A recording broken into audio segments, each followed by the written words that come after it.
cryptic letter lures Sherlock Holmes into an unsolvable mystery. A merchant dead in a locked room, a single matchstick the only clue. As Holmes and Watson chase riddles through London's fog, they uncover a deadly chemical plot and a mastermind, taunting them at every turn. With lives on the line, can Holmes outsmart a genius bent on chaos, or will the impossible finally defeat him? Chapter 1. The enigmatic letter. The fog hung low over Baker Street. A thick, swirling shroud that seemed to muffle the world beyond the windows of 221B. Inside, the air was warm, tinged with the faint aroma of pipe tobacco and the sharper bite of chemical experiments left unattended. Sherlock Holmes sat in his armchair, his long fingers steepled beneath his chin, his eyes half closed as if lost in some private reverie. The fire in the hearth cast flickering shadows across the room, dancing over the cluttered shelves of books, the violin resting in its case, and the myriad papers strewn across the desk. I, Dr. John Watson, sat opposite him, attempting to focus on the evening's newspaper, but my attention kept drifting to the oppressive silence that had settled between us. Holmes had been unusually quiet for days, a state that often preceded either a burst of frenetic activity or a descent into one of his black moods. I glanced at him, noting the faint furrow in his brow, the only sign of the restless mind working beneath his calm exterior. The clock on the mantelpiece ticked toward 9, its steady rhythm a counterpoint to the distant clatter of hooves on cobblestones outside. I was about to suggest a game of chess to break the monotony when a sharp rap at the door startled me. "Mrs. Hudson," I muttered, folding my newspaper as the door creaked open. Our landlady entered, her face a mixture of irritation and curiosity, holding a silver tray with a single envelope upon it. "A letter for you, Mr. Holmes," she said, her tone suggesting she disapproved of deliveries at such an hour, brought by a boy who ran off before I could ask his name. Most peculiar. Holmes's eyes snapped open, the lethargy vanishing as he leaned forward. "Peculiar, you say?" He took the envelope from the tray, his movements precise, almost predatory. "Thank you, Mrs. Hudson." She lingered a moment, clearly hoping for an explanation, but Holmes offered none, and with a huff, she retreated downstairs. I watched as he turned the envelope over in his hands, examining it with the intensity of a jeweler appraising a rare gem. It was plain, unremarkable, save for the heavy, cream-colored paper and the bold, black ink spelling out his name, Mr. Sherlock Holmes, 221B Baker Street. No return address, no postmark, only a faint smudge of dirt on one corner, hand-delivered. Holmes murmured, more to himself than to me, and recently, judging by the dampness of the ink, he held the envelope to the light, squinting at the texture of the paper. Expensive stock, likely French. The pen, a steel nib, pressed hard impatience or urgency. Curious, I leaned forward, my curiosity piqued. What does it say? Holmes slit the envelope with a letter opener, extracting a single sheet of paper. His eyes scanned the contents, and for a moment I saw a flicker of something amusement, perhaps, or intrigue cross his face. He handed the letter to me without a word. The handwriting was meticulous, each letter formed with a precision that suggested both education and arrogance. The message itself was brief, yet it sent a chill down my spine. "Mr. Holmes, the game begins. Where no man expects. A life has ended in a room no man could enter. Find the truth, if you can, for it is unsolvable. Begin at the house of the crimson lamp. Tomorrow, midnight. Yours, in challenge. One who watches I. Read it twice. my mind grappling with the cryptic words, "The House of the Crimson Lamp." What does that mean? And unsolvable. That's bold, even for your enemies. Holmes took the letter back, his lips curling into a faint smile. Bold, yes, but not without purpose. This is no idle prank, Watson. The writer knows me, knows my methods, and seeks to test them. Murder, they claim, and they dare me to solve it. He tapped the paper against his fingers. The crimson lamp is a clue, specific yet obscure. We shall see what it reveals. I frowned, setting my newspaper aside entirely. You mean to pursue this? It could be a trap. Of course it could, Holmes replied, his voice tinged with excitement. But a trap is merely a puzzle with higher stakes. Come, Watson, we have work to do. The next hour was a whirlwind of activity. Holmes sprang from his chair, rifling through maps of London and obscure reference books, muttering to himself about crimson lamps and their possible significance. I, accustomed to his methods, assisted where I could, fetching volumes from the shelves and jotting down notes as he dictated. He cross-referenced street names, known taverns, and private residences, searching for any mention of a crimson lamp. His knowledge of London's underbelly was encyclopedic, yet even he seemed frustrated by the lack of an immediate lead. It is not a public house, he concluded at last, slamming a gazetteer shut, nor a shop or a theatre. The crimson lamp must be a private signal, perhaps a window dressing or a lantern used as a marker. We shall have to search on foot tonight, I asked, glancing at the clock, which now showed 10:30. Tomorrow. As the letter instructs, Holmes said, though his tone suggested he disliked the delay. The writer has set the stage, and we shall play our parts. But first, I must prepare. He retreated to his chemical corner, where bottles and burners awaited, and began mixing compounds with a precision that bordered on artistry. I knew better than to interrupt when he was in such a state, so I busied myself with cleaning my revolver, a precaution I felt was warranted. Given the ominous tone of the letter, the following evening, as the city sank into darkness, Holmes and I ventured out into the fog. He wore his deerstalker and a heavy overcoat, his eyes scanning the streets with predatory focus. I followed, my hand resting near my pocket, where my revolver sat reassuringly. The air was damp, the gaslights casting feeble halos in the mist. We took a hansom cab to the edge of Whitechapel, where Holmes suspected the House of the Crimson Lamp might be found, based on a vague reference he'd unearthed in a police report about a smuggling ring. The streets grew narrower, the buildings more dilapidated, as we moved deeper into the district. The sounds of drunken laughter and distant shouts mingled with the clop of hooves and the creak of cartwheels. Holmes moved with purpose, his long strides forcing me to hurry to keep pace.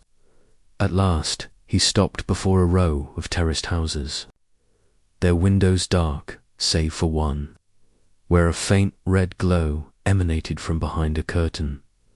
Their Holmes whispered, pointing, "The crimson lamp." The house was unremarkable, its brick facade crumbling, its door weathered but sturdy. The red light came from a single window on the ground floor, partially obscured by a tattered curtain. Holmes approached cautiously, his eyes darting to every shadow, every alleyway. I followed, my heart pounding, aware that we were stepping into the unknown. Holmes knocked softly, but there was no answer. He tried the door, finding it locked, then produced a set of picks from his pocket. Within moments, the lock clicked, and he eased the door open.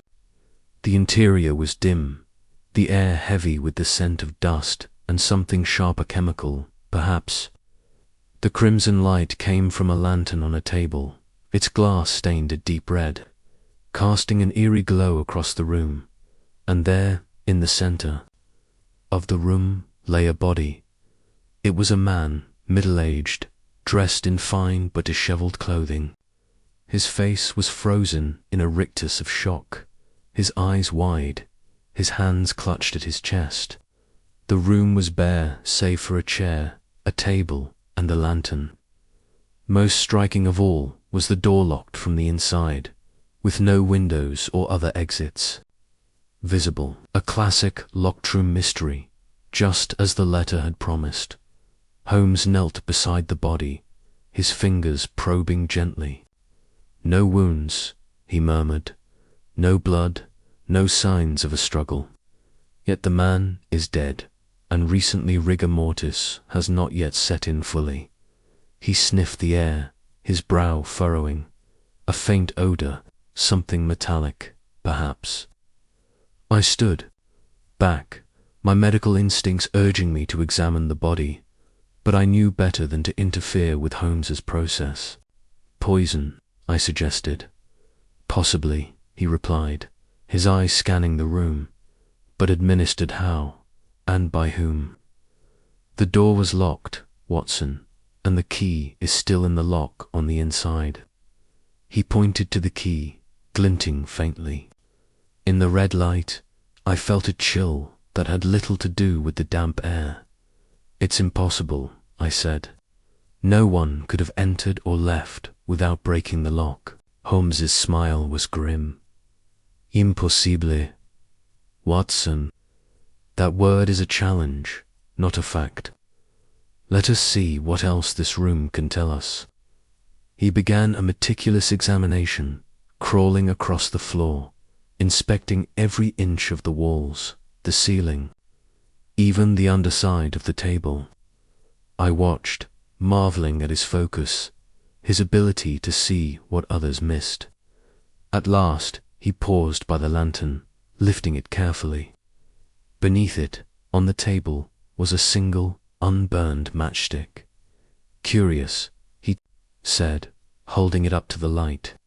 "A match, yet no sign it was struck. And the lantern is oil, not a matchlit device. Why place it here? A clue?" I ventured. "Undoubtedly," Holmes replied. "But to what? The writer of the letter knew we would find this. They want us to see it." We spent another hour in the room, Holmes cataloguing every detail while I took notes. The victim was identified, thanks to papers in his pocket, as Mr. Reginald Hawthorne, a merchant of some wealth with ties to the East India trade. There were no signs of theft. His wallet, watch, and rings were untouched. The cause of death remained elusive, though Holmes suspected a chemical agent, given the faint odor he'd detected. Chapter 2. The scene of the impossible. The fog clung to London like a damp shroud, curling through the narrow streets and obscuring the gaslights that flickered weakly against the night. Sherlock Holmes and Dr. John Watson stepped out of their hansom cab at the corner of a quiet alley in Whitechapel, where the air smelled of coal smoke and damp stone. The cobblestones glistened underfoot, slick with mist. As the two men approached a modest but sturdy building, its windows shuttered tightly against the world outside. A constable stood guard at the door, his lantern casting a pale glow that barely pierced the haze. "Mr. Holmes, Dr. Watson," the constable greeted, tipping his helmet. "Inspector Lestrade's inside. It's a queer case, this one. Never seen anything like it." Holmes's sharp eyes flicked over the constable, noting the nervous twitch in his fingers and the slight tremor in his voice. "Indeed," he said, his tone clipped but not unkind. "Lead on." Watson, ever the steady presence, adjusted his coat against the chill and followed Holmes into the building. The interior was dim, lit only by a few oil lamps that cast long shadows across the walls. The air inside was stale, heavy with the scent of old wood and something faintly metallic. They climbed a narrow staircase to the second floor, where Inspector Lestrade waited outside a locked door, his face drawn and his moustache twitching with agitation. "Holmes," Lestrade said, his voice low, "I'm glad you're here. This one's got us stumped. A man dead, door locked from the inside, no windows broken, no signs of a struggle. It's as if the devil himself slipped in and out without a trace." Holmes raised an eyebrow, his lips curling into a faint, sardonic smile. "The devil, Lestrade? Surely we can do better than that." He stepped past the inspector, his long fingers brushing the doorframe as he examined the lock. "Tell me everything." Lestrade cleared his throat, glancing at his notebook. "Victim's name is Charles. Haverford, age 47, a merchant of considerable wealth. Imported spices and textiles, mostly from the East. Found dead this morning by his housekeeper, Mrs. Agnes Whitlock. She says she heard nothing unusual last night, just locked up as usual and went to bed. Came in at dawn to start her duties and found him like that." He gestured toward the door, his expression grim. "Like what, precisely?" Holmes asked, his eyes still fixed on the lock, which appeared unblemished, the key still inserted from the inside, slumped over his desk. Lestrade replied, "No wounds, no blood, no signs of poison at least, none we can detect. Just dead. And this room, Holmes, it's sealed tight. No chimney, no secret passages, we've checked." Watson frowned, his medical instincts piqued. No signs of poison. Was there frothing at the mouth, discoloration, or rigidity? None. "Of that," Lestrade said, shaking his head. "He looks like he just stopped living." The coroner's stumped too.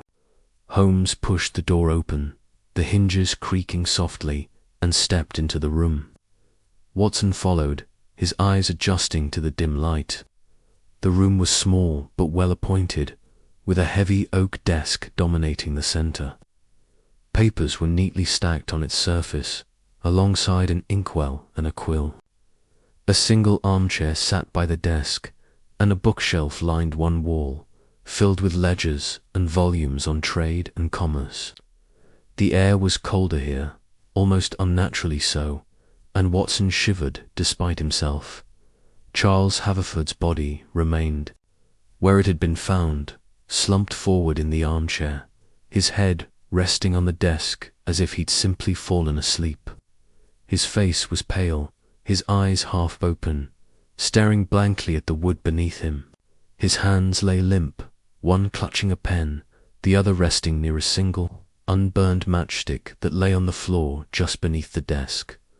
Holmes crouched beside the matchstick, his magnifying glass already in hand. He studied it intently, his brow furrowing slightly. "Curious," he murmured, "unstruck, yet perfectly intact, not a speck of soot or charring." He picked it up with a pair of tweezers, holding it to the light.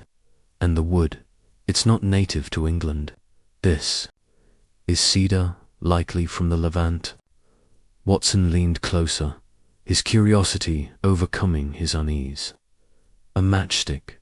Surely it's just something he dropped." Holmes's eyes gleamed. "Nothing in a crime scene is just anything, Watson. This matchstick is out of place." Was meticulous look at his desk, his papers all arranged with precision. A man like that does not leave a single matchstick on the floor without reason. Lestrade snorted. "A matchstick, Holmes? You're building a case on that?" Holmes ignored him, rising to his feet and circling the room. He examined the windows, all latched from the inside, their frames sealed with years of paint. He tapped the walls, listening for hollow spaces, but found none. He knelt by the desk again, sniffing the air, his nose wrinkling slightly. "There's a faint odor here," he said.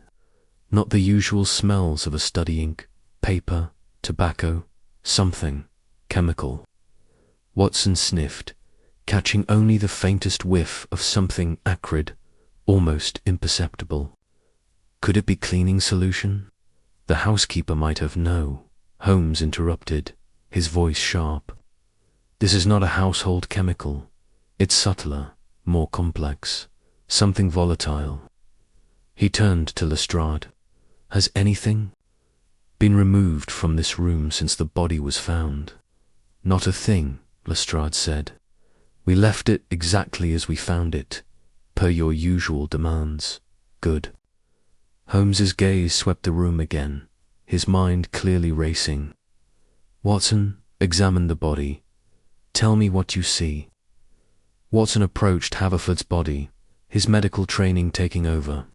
He gently lifted the man's head, noting the lack of rigor mortis, which suggested death had occurred several hours ago, likely in the early hours of the morning. The skin was cool but not icy, and there were no visible marks, no bruises, no cuts, no signs of strangulation.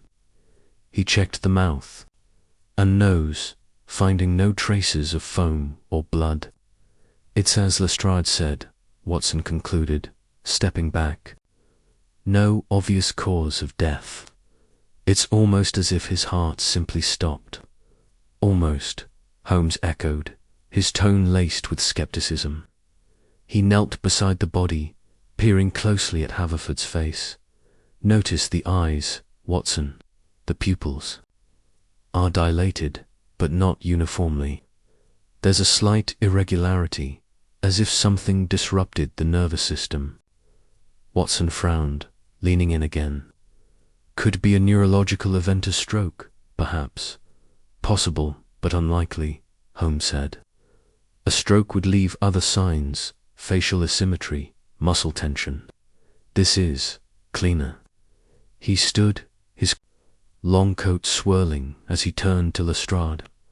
"I need the housekeeper's statement, every detail, and I want this room sealed until I return.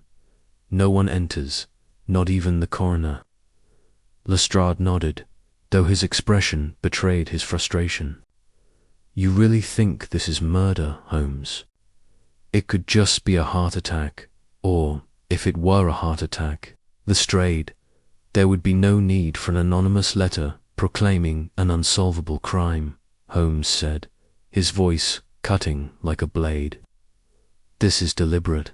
The matchstick, the locked room, the letter, they're pieces of a puzzle, and I intend to solve it."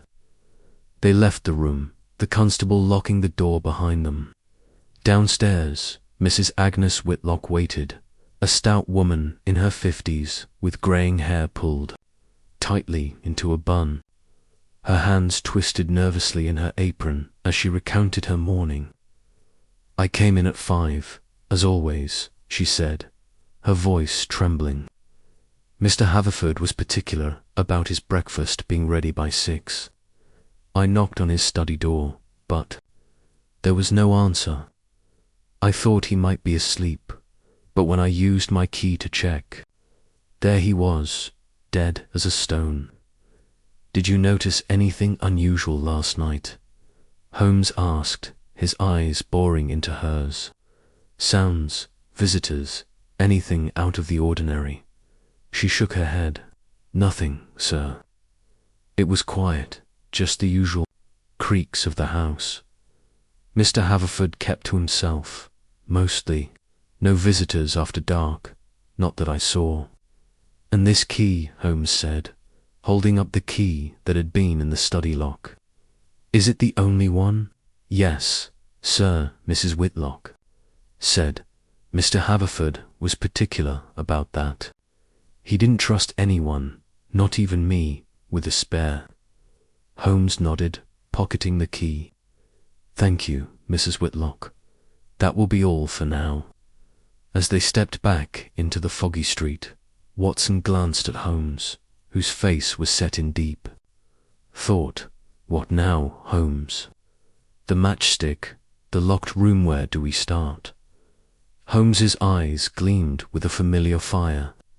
"We start with the matchstick, Watson. It's not just a clue, it's a message.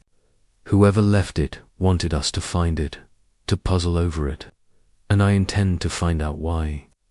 The two men returned to Baker Street, where Holmes immediately set to work. He lit a lamp and placed the matchstick under a microscope, his fingers deft and precise. Watson watched, accustomed to his friend's intense focus, but still fascinated by it. "What do you hope to find?" he asked. "Traces," Holmes said simply. "Residue, perhaps, or a manufacturing mark. This matchstick is not ordinary. Its wood is exotic, and its presence in a locked room with a dead man is no accident." For hours, Holmes worked in silence, occasionally muttering to himself as he examined the matchstick, cross-referenced chemical journals, and scribbled notes. Watson, meanwhile, pored over Haverford's papers, which Lestrade had sent over. They detailed his business dealings, lucrative but fraught with disputes. Haverford had enemies, it seemed, from rival merchants to disgruntled partners, but none stood out as an obvious suspect. Chapter 3. The puzzle of the matchstick. Fog that clung to London streets seemed to thicken as Sherlock Holmes and Dr. John Watson stood in the dimly lit study of 221B Baker Street. The cryptic letter, its edges slightly curled from the damp air, lay open on the mahogany desk. Its words, written in a precise, almost mechanical hand, taunted Holmes with promises of an unsolvable crime. The riddle within had pointed them to a narrow alley in Whitechapel, where a wealthy merchant named Reginald Hargrove had been found dead in a locked room, a single unburned matchstick lying inexplicably on the floor. Scotland Yard had dismissed it as a trivial detail, but to Holmes, that matchstick was a beacon in the fog, a clue that held the key to unravelling the impossible. Holmes paced the room, his long fingers steepled beneath his chin, his sharp grey eyes darting between the letter and the small evidence bag containing the matchstick, which Inspector Lestrade had reluctantly provided. Watson, seated by the fire, watched his friend with a mixture of admiration and concern. The doctor's practical mind struggled to see the significance of such a mundane object, but he knew better than to question Holmes's instincts. "It is no ordinary matchstick, Watson," Holmes said abruptly, breaking the silence. His voice was low, almost a murmur, as if he was speaking more to himself than to his companion. "The wood is not native to England, likely South American, given the grain and slight reddish tint. And the tip," he lifted the evidence bag, holding it to the light of the gas lamp. "The chemical composition is unusual, not the standard sulfur and potassium chlorate mixture used in most commercial matches. This is something else entirely." Watson leaned forward, his curiosity piqued. "What, then? Some sort of exotic import?" Holmes's lips twitched into a faint smile. "Possibly, but I suspect its purpose is far more sinister than mere ignition. The tip contains traces of a compound I've not encountered in common use. I shall need to consult my chemical library and perhaps conduct a few experiments to confirm my suspicions." "Then you believe this matchstick is connected to Hargrove's death?" Watson asked, his brow furrowing. "But how?" "The man was found in a locked room. No signs of violence, no poison in his system, at least, none that the coroner could detect. It's as if he simply stopped living." "Precisely," Holmes said, his eyes gleaming with the thrill of the puzzle. "And that, Watson, is what makes this case so intriguing. A man does not simply cease to exist without cause.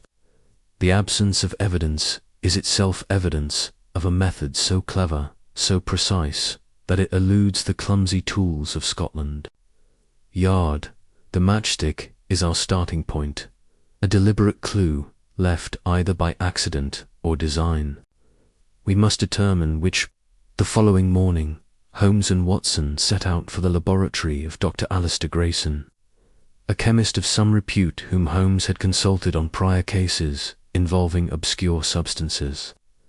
The streets of London were alive with the clatter of horse-drawn cabs and the shouts of vendors, but the fog cast a pall over the city, muffling sounds and shrouding buildings in a ghostly haze. Watson pulled his coat tighter against the chill, glancing at Holmes, who seemed impervious to the weather, his mind wholly absorbed by the mystery.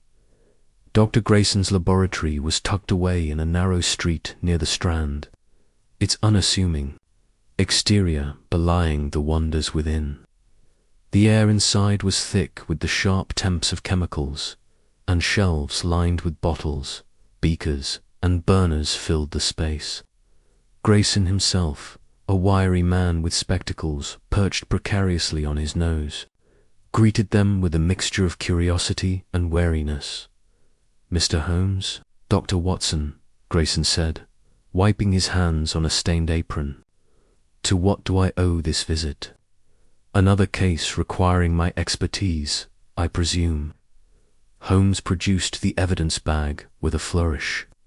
"This matchstick, Dr. Grayson, I need you to analyze its chemical composition. The tip, in particular, interests me. I suspect it contains a compound not typically found in standard matches." Grayson took the bag, peering at the matchstick through his spectacles. Curious. The tip does have an unusual Shinomist metallic." He moved to a workbench, where he carefully scraped a small sample of the matchstick's tip onto a glass slide. After preparing the sample, he placed it under a microscope, adjusting the lenses with practiced precision. "Fascinating," Grayson muttered after a moment. "There's a trace of a rare compound here, potassium cyanide, but in a form I've not seen before. It's been stabilized, likely with a binding agent to prevent immediate volatilization. This isn't meant to ignite like a normal match. It's something else." Holmes's eyes narrowed. Could it be part of a delivery mechanism for a poison? A gas, perhaps, that could be released without leaving a detectable trace in the body? Grayson looked up, startled. A gas? Well, theoretically, yes. Cyanide in gaseous form, hydrogen cyanide, for instance, could be lethal in small doses, especially in a confined space like a locked room. But stabilizing it for such a purpose would require extraordinary skill. The matchstick could serve as a catalyst or trigger, but the actual delivery system would need to be far more complex. Holmes nodded, his mind racing. "Thank you, Doctor Grayson. Your insights are most valuable. I shall need a detailed report on the compound's properties and any known methods for its stabilization." As they left the laboratory, Watson could sense the intensity building in Holmes. "You're onto something, aren't you?" he asked. "This matchstick, it's not just a clue, it's the key to the whole affair." "Indeed, Watson," Holmes replied, his voice tinged with excitement. "The matchstick is a misdirection, a sleight of hand meant to distract from the true method, but it has betrayed its creator's ingenuity. Whoever designed this murder has access to advanced chemical knowledge that Scotland Yard would never suspect. We are dealing with a mind of considerable cunning." Their next stop was the British Museum's Chemical Archives, where Holmes spent hours poring over texts on obscure compounds and their applications. Watson, though no stranger to medical chemistry, found himself struggling to keep up with Holmes's relentless pace. The detective cross-referenced formulas, muttering to himself about volatility, diffusion rates, and molecular structures. By late afternoon, he had narrowed his focus to a handful of compounds capable of producing a lethal gas that could dissipate quickly, leaving no trace. Hydrogen cyanide, as Grayson suggested, is a strong candidate, Holmes said, closing a heavy tome with a thud. But the stabilization process is key. The matchstick's tip likely served as a primer, activating a larger device that released the gas. The locked room, the absence of struggle-it, all points to a method that required no physical presence. At the moment of death, Watson frowned. But how could such a device be placed in Hargrove's room without detection?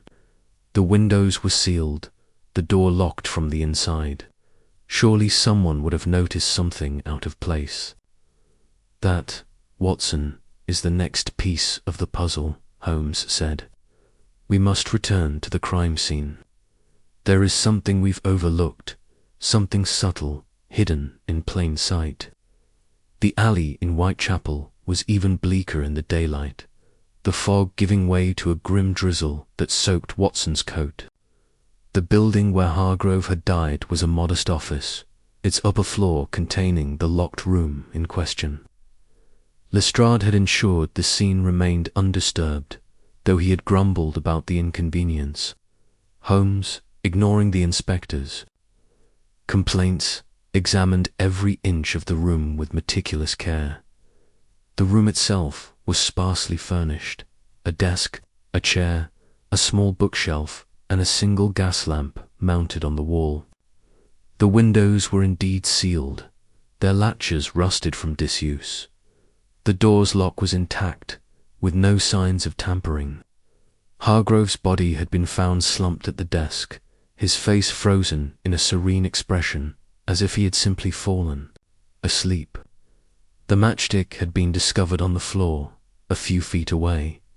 Holmes crawled along the floorboards, his magnifying glass in hand, inspecting every crevice. He paused near the desk, his attention drawn to a faint scratch mark on the wood. Watson, come here, he called. What do you make of this? Watson knelt beside him, squinting at the mark. It was barely visible, a thin line, no longer than an inch, etched into the desk's edge. It could be anything, he said. A scratch from moving furniture, perhaps, or a deliberate mark, Holmes countered. Notice its precision. It's not random where it's straight, as if made with a tool. And here, he pointed to a tiny indentation nearby, almost invisible to the naked eye. This could be where a device was anchored. A device? Watson asked. You mean the gas mechanism? Exactly. Something small, unobtrusive, designed to blend into the surroundings. The matchstick may have been a component or a decoy to draw attention away from the true mechanism. Holmes stood, his gaze sweeping the room. We must consider the possibility that the device was removed after the murder, leaving only the matchstick behind. But who could have entered a locked room to retrieve it? Watson asked, his frustration mounting. The door was bolted. From the inside, and the windows are not the only point of entry, Holmes interrupted. He moved to the gas lamp, examining its base closely.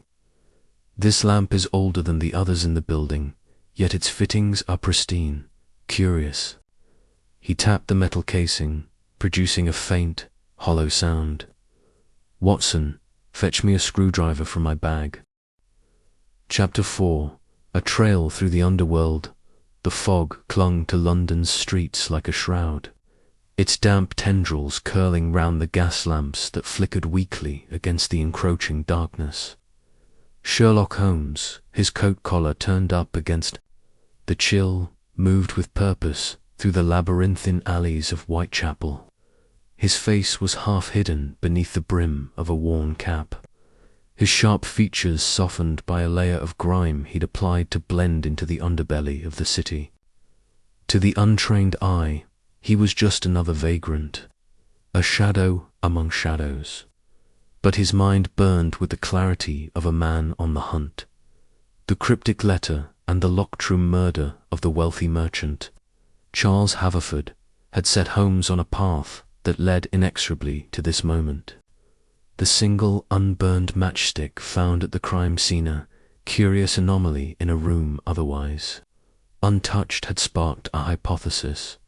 It wasn't just a matchstick, it was a clue, a breadcrumb dropped by a mind that delighted in complexity.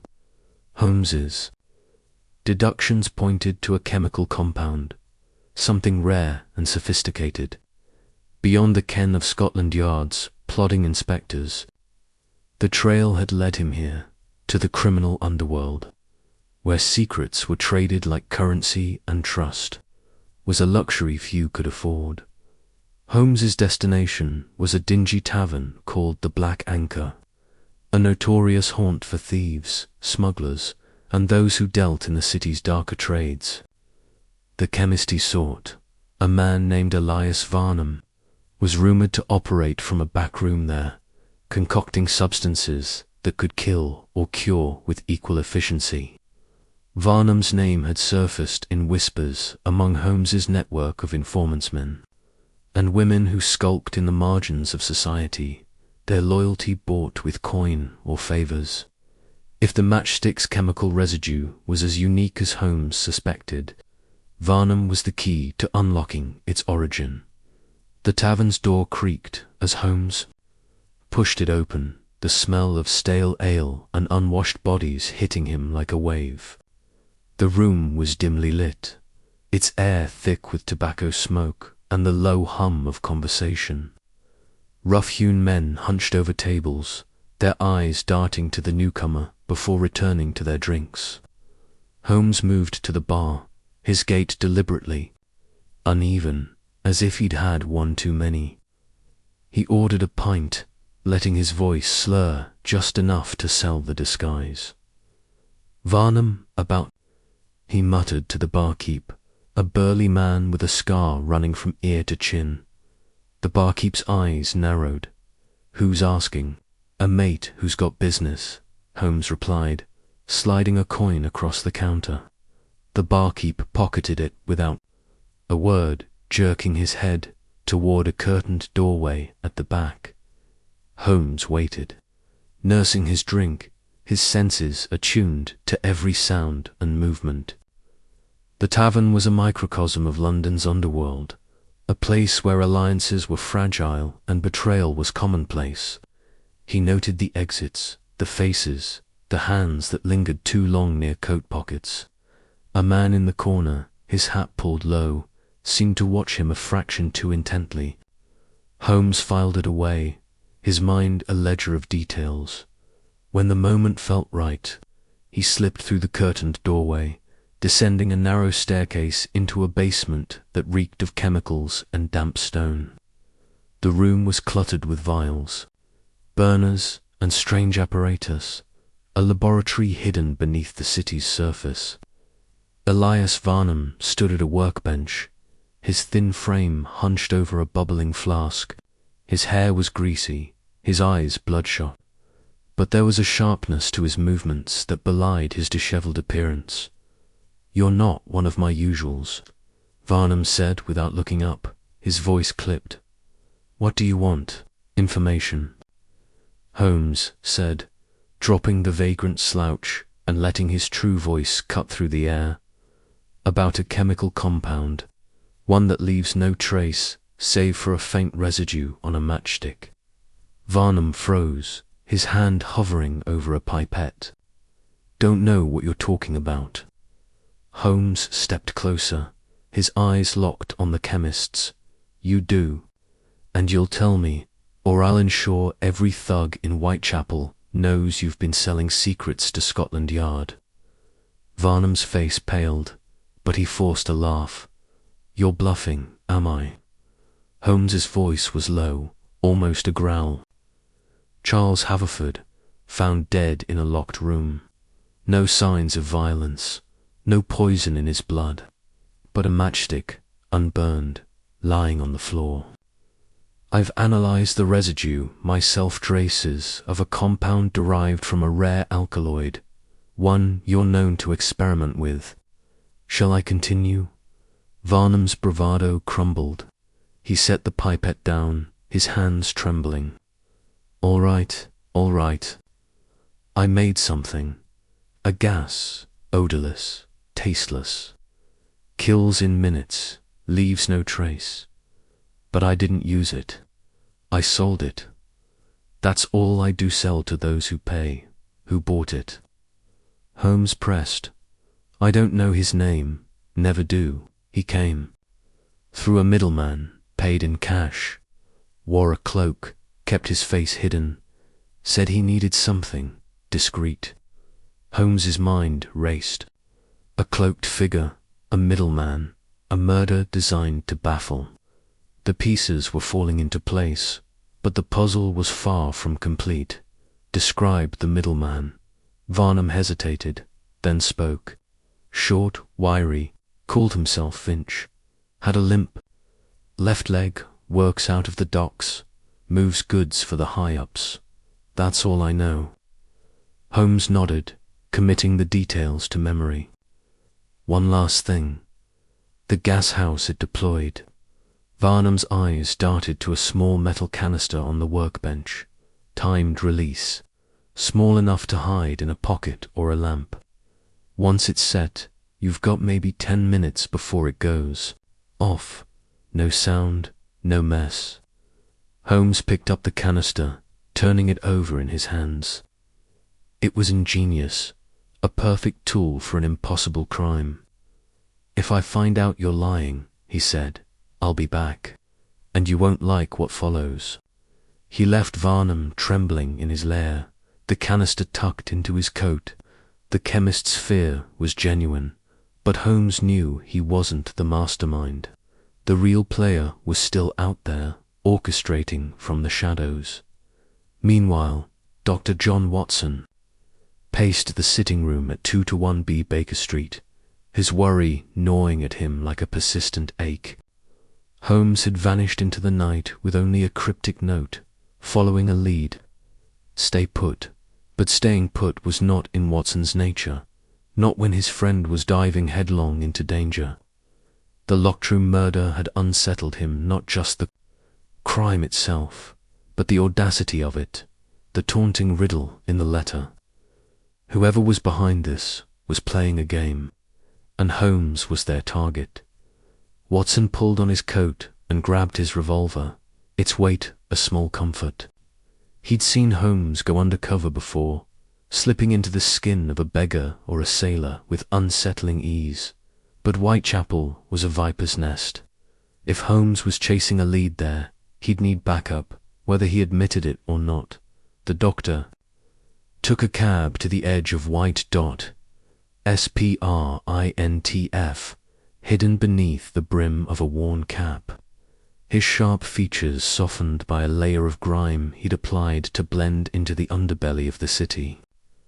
To the untrained eye, he was just another vagrant, a shadow among shadows.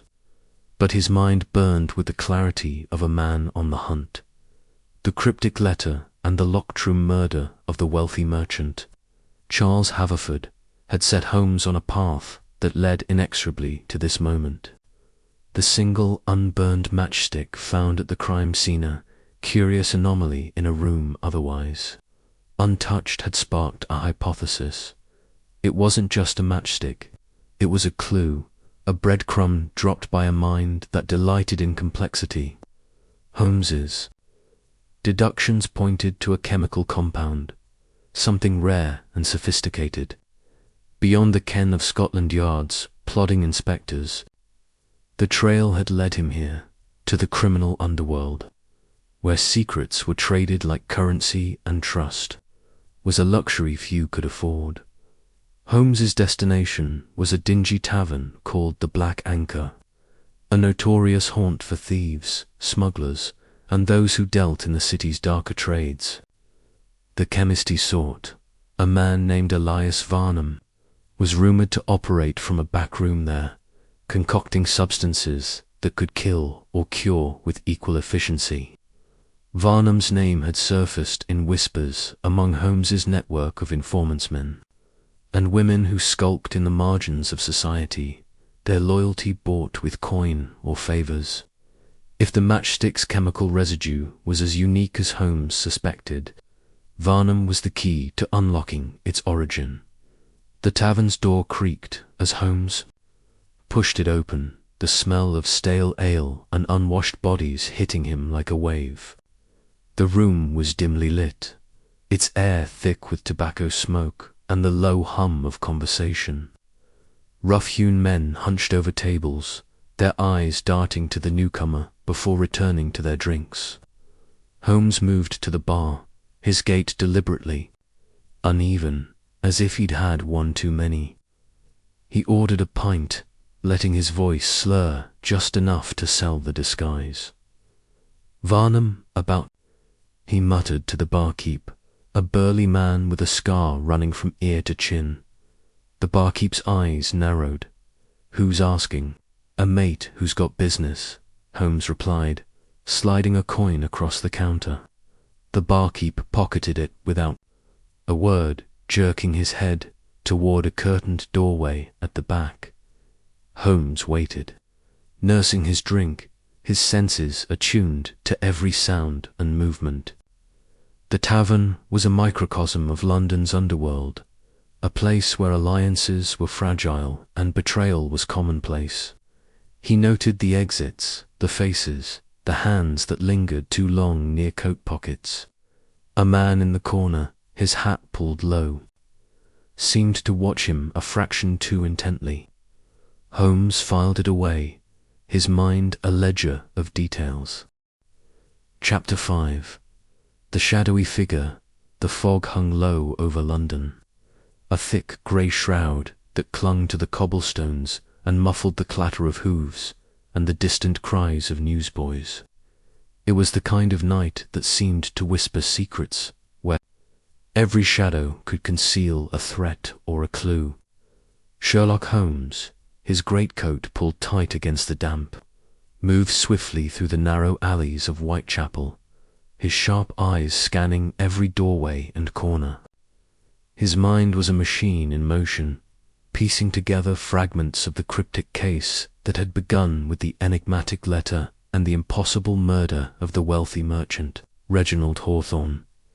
Watson trailed a few paces behind, his revolver reassuring weight in his coat pocket. He had insisted on accompanying Holmes, despite the detective's initial protests. Holmes had been unusually reticent about his plans, revealing only that he was following a lead to a secretive chemist rumoured to operate in the underbelly of London's criminal world. Watson, ever the loyal companion, refused to let Holmes venture into such dangerous territory alone. The doctor's breath came in short, visible puffs in the cold air, his senses heightened by the eerie quiet of the streets. The crime scene they had visited earlier that day lingered in Watson's mind. The locked room, the dead merchant sprawled across his desk, and that single, unburned matchstick on the floor, a detail so small yet so significant in Holmes's eyes. The detective had crouched over it, his magnifying glass glinting in the dim light, muttering about chemical compounds and scientific methods beyond Scotland Yard's comprehension. Now, as they navigated the labyrinthine alleys, Watson could sense Holmes's focus, his mind locked onto the trail like a bloodhound. "Holmes," Watson whispered, his voice low to avoid attracting attention. "Are you certain this chemist is the key? We're venturing into dangerous waters." Holmes didn't break stride, his eyes fixed ahead. "Dangerous waters, Watson, are where the most elusive fish swim. The matchstick was no accident. It points to a chemical agent, one not easily procured. Our chemist is either the architect of this crime or a stepping stone to the one who is." They turned into a narrower alley, where the fog seemed to thicken, obscuring the gaslight's feeble glow. The air carried the faint stench of refuse and stale beer, mingled with something sharper, something chemical. Holmes paused, his head tilting as he sniffed the air. Sulphur and something else. Perhaps phosphorus, he murmured. Where? Close. Watson tightened his grip on his revolver, his eyes darting to the shadows. The stories of a ghost near the crime scene, whispered by frightened witnesses, gnawed at him. He didn't believe in spectres, but the idea of a figure moving unseen through the fog was unsettling.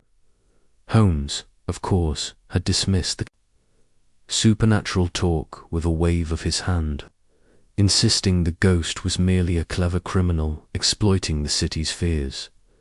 They reached a dilapidated building at the alley's end, its windows boarded up and its door hanging slightly ajar. A faint light flickered inside, casting jagged shadows on the walls. Holmes raised a hand, signaling Watson to stay back. "Caution, Watson, we're not alone." Holmes pushed the door open, its hinges creaking faintly. The interior was a cluttered mess of crates, bottles, and strange apparatus glass tubes, burners, and vials filled with liquids that gleamed in the dim light. The air was heavy with the acrid scent of chemicals. At the far end of the room, a man hunched over a workbench, his back to them. He was thin, almost skeletal, his hands moving with precision as he mixed something in a beaker. "Mr. Silas Crowe, I presume?" Holmes's voice cut through the silence, sharp and authoritative. The man froze, then slowly turned. His face was gaunt, with deep-set eyes that gleamed with a mix of fear and defiance. His fingers twitched, as if itching to reach for something hidden. "Who are you?" he demanded, his voice raspy. "This is private property, Sherlock." "Holmes," the detective replied, stepping forward. "And this is Dr. Watson. We're here about a certain chemical compound you may have supplied, one linked to a murder in Mayfair." Crowe's eyes narrowed, but he didn't move. "I don't know what you're talking about. I'm just a chemist, mixing remedies for the poor folk around here." Holmes's lips curled into a faint smile. "Remedies, you say? Then perhaps you can explain the presence of a rare compound, let's say. A volatile gas capable of killing without a trace. The kind that might leave a matchstick as a curious misdirection." Crowe's face paled, but he held his ground. "You're fishing, Mr. Holmes. I've done nothing wrong." Watson, standing near the door, noticed a shadow move outside, a flicker of movement in the fog. His heart quickened. "Holmes," he hissed, "we're being watched." Holmes's eyes flicked to the door, but he didn't turn. "Stay calm, Watson. Mr. Crowe, you'll find it in your interest to cooperate.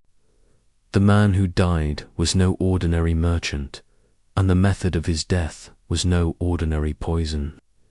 You're involved, whether you wielded the weapon or merely supplied it."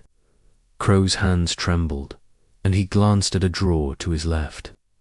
Watson, sensing danger, stepped forward, his revolver half drawn. "Don't try it, Crowe," he warned. The chemist's shoulders slumped, and he raised his hands.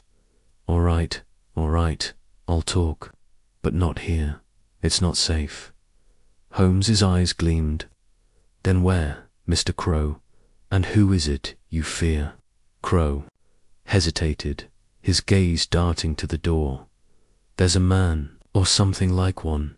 He comes at night, always in the fog, never shows his face. He paid me to make the gas, but I didn't ask questions.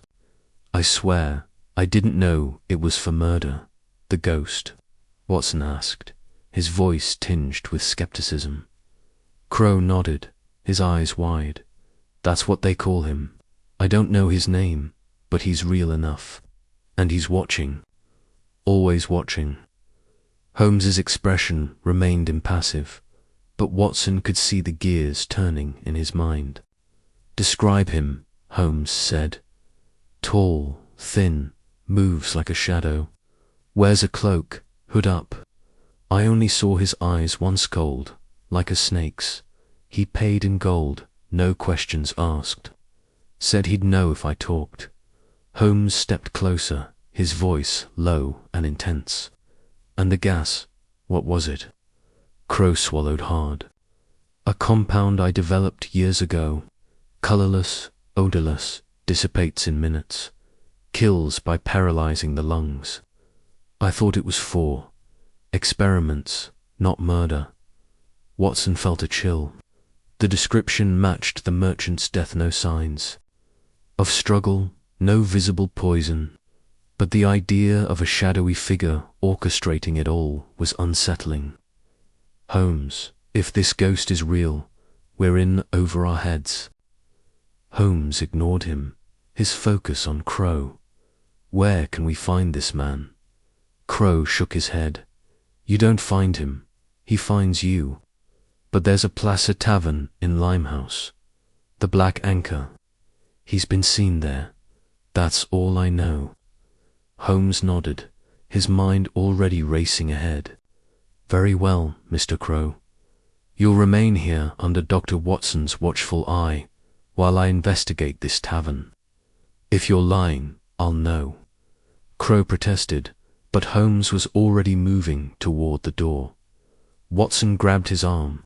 Holmes, you can't go alone. This is madness. Holmes's eyes softened for a moment. Trust me, Watson. I need you here to ensure our friend doesn't vanish. I'll return before dawn. Reluctantly, Watson nodded, though his gut churned with unease. Holmes slipped into the fog, his figure vanishing almost instantly. Watson turned back to Crow, his revolver still in hand. Don't make this harder than it needs to be, he said. The hours that followed were tense. Watson kept watch, his eyes flicking between Crow and the door. The chemist was nervous, muttering to himself about the ghost and his fear of retribution. Watson tried to piece together the puzzle himself, but his thoughts kept drifting to Holmes. Was he walking into a trap? The idea of a mastermind orchestrating such a precise, undetectable crime was chilling. And the riddles in the letters, what was their purpose? A taunt, a game. Outside, the fog seemed to thicken, pressing against the windows like a living thing. Watson's nerves were taut, every creak of the old building setting him on edge. He thought of the witnesses' descriptions of the shadowy figure, a ghost, they'd said. But Holmes was right. Ghosts didn't kill with chemical gases. This was a man, flesh and blood, and Watson was determined to see him caught as the night wore on. Watson's thoughts turned to the victim, Reginald Hawthorne, a wealthy merchant with no apparent enemies, yet Holmes had hinted at hidden debts and grudges. The matchstick, the gas, the locked room, it was all too perfect, too calculated. Whoever this ghost was, they were no ordinary criminal. They were playing a game with Holmes, and Watson feared the stakes were higher than they realized. A faint sound broke his reverie, a soft scrape, like a boot on stone. Watson's hand tightened on his revolver. Crow, stay where you are, he whispered, moving toward the door. He peered into the fog, his heart pounding. For a moment, he saw nothing but swirling grey. Then a shape emerged, tall, cloaked figure, moving silently toward the building. Watson's breath caught. The ghost. He raised his revolver, his voice steady despite his racing pulse. Stop where you are. Show yourself. The figure paused, then melted back into the fog, as if it had never been there. Watson cursed under his breath. Torn between pursuing and guarding Crow, he chose the latter, retreating to the doorway, his eyes scanning the darkness. The chemist was trembling. Now, his voice barely a whisper, He knows. He knows I talked. Chapter 6. The Chemist's Confession. The fog clung to London's streets like a conspirator, shrouding the city in a veil of secrecy that seemed to pulse with the rhythm of its hidden truths.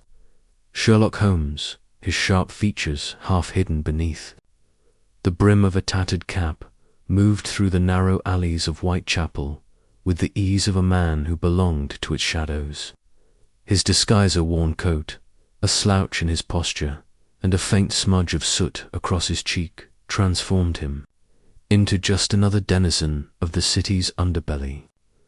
To the untrained eye, he was no more than a vagrant or a petty thief, but to those who knew him, the piercing glint in his eyes betrayed the relentless mind at work. Watson, trailing at a cautious distance, struggled to keep pace.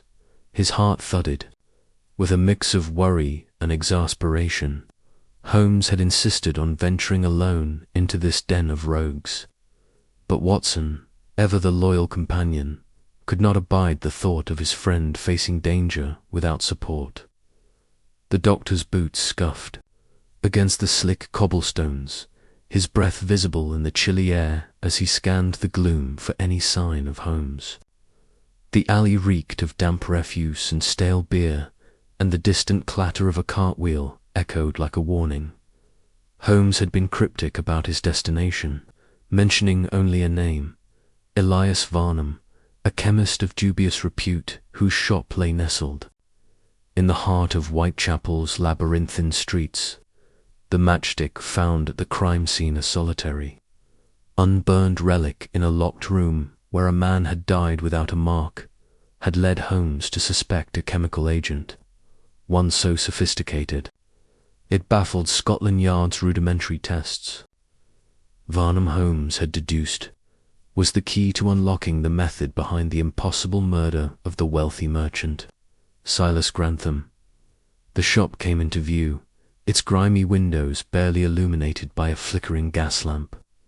The sign above the door, peeling and faded, read Varnum's Apothecary and Chemical Supplies. Holmes paused at the threshold, his hand brushing the doorframe as if testing for unseen traps. He glanced back, catching Watson's silhouette in the fog, and gave a faint nod, a silent acknowledgement that he knew his friend was there. Despite his orders to stay behind, inside, the air was thick with the acrid tang of chemicals. Shelves lined the walls, cluttered with glass vials, jars of powders, and strange contraptions that gleamed dully in the dim light.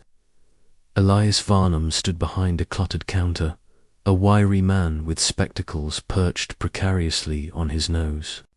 His hands, stained with the residue of his trade, moved nervously as he sorted through a pile of papers. He looked up as Holmes entered, his eyes narrowing with suspicion. "What do you want?" Varnum's voice was sharp, tinged with the wariness of a man accustomed to dealing with unsavory characters. "I don't do business with strangers after dark." Holmes, affecting a coarse accent, leaned against the counter. "Heard you're the man to see for special compounds. Something that can't be traced, maybe." Varnum's fingers twitched, and he pushed his spectacles up. "I run a legitimate business. Medicines, tonics, nothing more. You've got the wrong place." Holmes's lips curled into a faint smile, but his eyes remained cold. "A man like you, Varnum, doesn't survive in Whitechapel by selling headache powders. I'm not here to waste your time. I need something specific, a gas, perhaps, that leaves no trace. Something a clever man might use to settle a score without leaving a footprint." The chemist's face paled, and his hands stilled. "I don't know what you're talking about," he muttered, but his voice lacked conviction. He glanced toward the back of the shop, where a curtain hung over a doorway leading to a private room. Holmes followed his gaze, his mind already piecing together the layout of the shop. "You're a man of science, Varnum. You've dabbled in things Scotland Yard wouldn't understand. A merchant named Silas Grantham died in a locked room, and the only clue was a matchstick. Not just any matchstick, mind you, one coated with a residue I suspect you'd recognize. Shall we discuss it, or shall I bring the Yard here to tear this place apart? Varnum's shoulders sagged, and he wiped his hands on his apron, leaving streaks of some unidentifiable substance. "You're no common crook," he said, his voice low. "Who are you?" Holmes straightened, shedding the disguise as easily as one might discard a cloak. "Sherlock Holmes. And you, Mr. Varnum, are about to tell me everything you know about a certain chemical compound and the person who purchased it." Watson, who had slipped into the shop unnoticed, stood near the door, his hand resting on the revolver in his coat pocket. He watched the exchange with bated breath, ready to intervene if Varnum proved uncooperative. The chemist's eyes darted between Holmes and Watson, and he seemed to realize he was cornered. "All right," Varnum said at last, his voice barely above a whisper, "but not here. The walls have ears in Whitechapel." He led them through the curtained doorway into a cramped back room, where a single oil lamp cast long shadows across a workbench littered with beakers, burners, and handwritten notes. The air was heavy with the scent of sulphur and something sharper, almost metallic. Varnum locked the door behind them and gestured for them to sit on a pair of rickety stools. "I didn't kill anyone," Varnum began, his voice trembling. "I swear it. I'm a chemist, not a murderer. But I did create something. A gas, odorless, colorless, and lethal in the right dose. It dissipates quickly, leaves no trace in the blood or tissues. Perfect for, well, you understand." Holmes leaned forward, his eyes gleaming with interest. "A remarkable achievement, Mr. Varnum, and one you didn't keep to yourself, I presume." Varnum swallowed hard. "I sold the formula, not the gas itself, never made it in quantity. Just the instructions, the chemical ratios. The buyer paid well, more than I'd see in a year. They didn't give a name, and I didn't ask. They wore a cloak, kept their face hidden. All I know is they were educated, spoke like someone who'd studied chemistry themselves." Watson frowned, his mind racing. "And you didn't think to question what they'd do with such a thing?" Varnum's eyes flashed with defiance. "In Whitechapel, you don't ask questions if you want to keep breathing. I needed the money. This shop barely keeps me afloat, and the gangs take their cut whether I sell or not." Holmes's fingers drummed lightly on the workbench, his mind already sifting through the implications. Describe the buyer, every detail, no matter how small. Varnum hesitated, his gaze flickering to the locked door as if expecting someone to burst through. Tall, thin, moved like they were used to being in control. Their voice was low, cultured, but cold, like they were weighing every word. They wore gloves, black leather, expensive, and a ring on their left hand. Gold, with a crest or seal. I couldn't make it out. They came at night, 2 weeks ago, and left as quickly as they arrived. Holmes's eyes narrowed. "And the matchstick, what role does it play?" Varnum's hands shook as he reached for a small vial on the workbench. "The matchstick wasn't part of the formula. It's a red herring, something I suggested to throw off anyone who might investigate. The gas doesn't need ignition, it's released through a simple chemical reaction triggered by a timed mechanism. The matchstick was coated with a trace of the catalyst, just enough to leave a clue that leads nowhere." Holmes's lips twitched in a faint smile, though his expression was grim. "Clever, but not clever enough to fool me. You've been played, Varnum. Your buyer wanted the matchstick found, wanted the trail to lead here. You're a pawn in their game. Varnum's face crumpled, and he buried his head in his hands. I didn't know, he whispered. I thought it was just a transaction. I didn't know they'd use it to kill. Watson, his patience wearing thin, leaned forward. You've unleashed a monster, Varnum. People are dead because of your formula. If you want to make this right, tell us everything. Where did you meet the buyer? What else did they say? Varnum shook his head. It was here, in this room. They didn't say much, just that they needed something discreet, something that couldn't be traced back to them. They mentioned a grudge, something about settling an old debt. I thought it was just talk, the kind of thing people say in Whitechapel to sound tough. Holmes stood abruptly, his mind racing. An old debt, he murmured, that fits with Grantham's history. He was no saint. Debts, enemies, deals gone sour. But this is more than a simple vendetta. The precision, the riddles, it's personal. He turned to Varnum, his voice like steel. You'll provide me with the formula, every detail, and you'll stay here, under watch, until this is resolved. If you try to run, I'll know, and I'll find you. Varnum nodded, his face ashen. I'll do whatever you ask. Just keep them away from me. If they find out I talked, they won't, Holmes said curtly.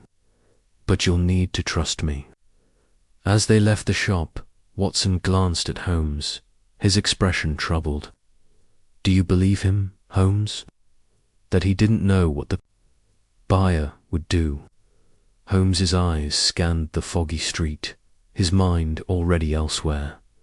Varnum's a coward, not a mastermind. He's telling the truth, but he's also a liability. The buyer chose him because he's weak, easily manipulated. The real question is who they aren't, why they're playing this game with me. The fog seemed to thicken as they walked, the city's pulse thrumming beneath their feet. Holmes's mind was a whirlwind of connections.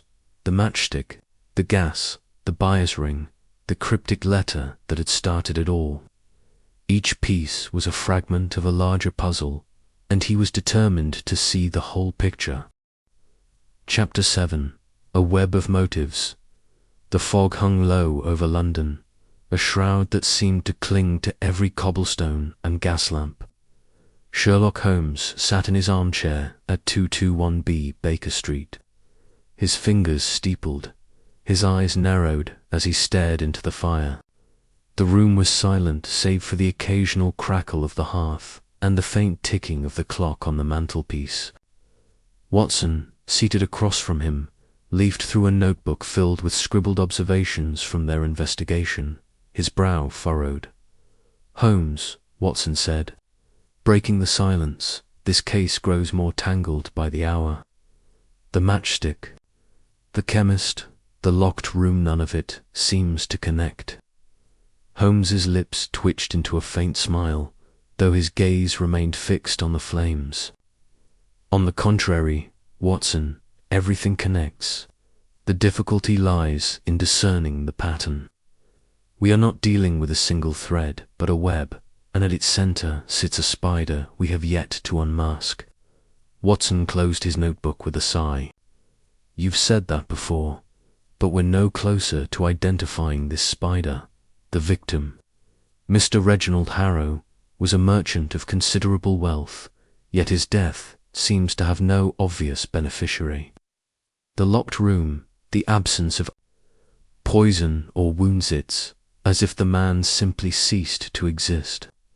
Holmes leaned back, his eyes glinting with that peculiar intensity that signaled his mind was racing. Cease to exist, you say? No, Watson, he was made to cease. The method is ingenious, and the motive, I suspect, is buried in Harrow's past. We must dig deeper into his life, his dealings, his enemies, his secrets. Every man leaves a trail, and Harrow's will lead us to the truth. The investigation had already taken them to the grimy underbelly of London's criminal world, where Holmes had uncovered the chemist's role in supplying a rare gas capable of killing without a trace.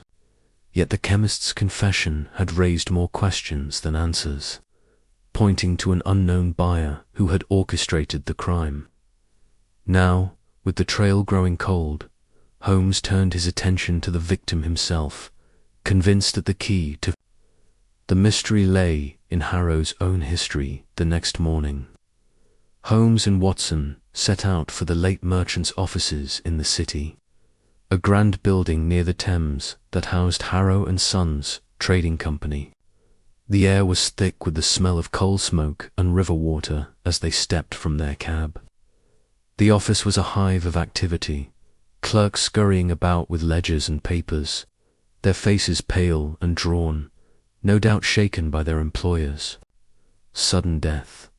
A bespectacled manager, Mr. Clarence Poole, greeted them with a nervous bow.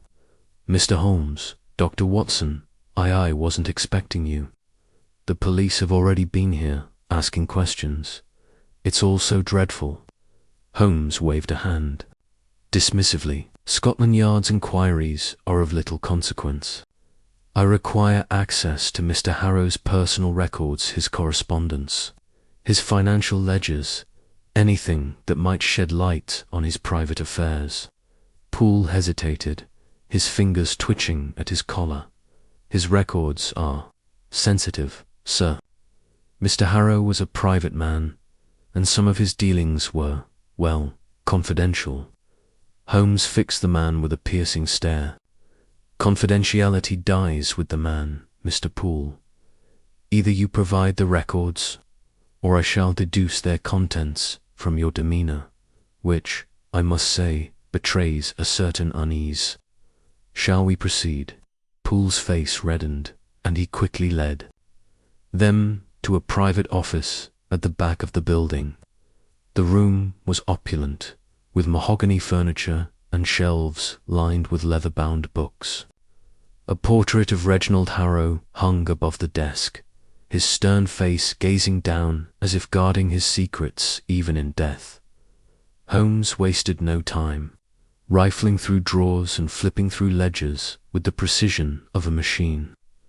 Watson watched, marveling at the speed with which his friend absorbed information. "What are you looking for, Holmes?" he asked. "Discrepancies," Holmes replied without looking up. "A man like Harrow does not amass wealth without making enemies. Debts, rivalries, betrayals, these are the currencies of motive. Ah, here we are." He pulled out a slim folder tucked beneath a false bottom in a drawer. Inside were letters, their edges yellowed, written in a hurried, angular script. Watson peered over Holmes's shoulder as he scanned the contents. "What are they?" "Correspondence," Holmes said, his voice low, "between Harrow and a man named Victor Grayson. The tone suggests a business partnership gone sour. Grayson accuses Harrow of cheating him out of a significant sum, something to do with a failed venture in the East Indies." Watson frowned. "Grayson? I don't recall the name from the police reports." "Nor would you," Holmes said, folding the letters and slipping them into his coat. "Scotland Yard is not in the habit of looking beyond the obvious. Grayson is our first thread. We must find him."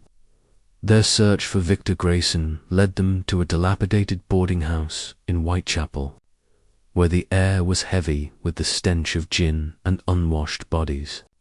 The landlady, a stout woman with a suspicious squint, confirmed that Grayson had lived there until a month ago, when he'd vanished without paying his rent.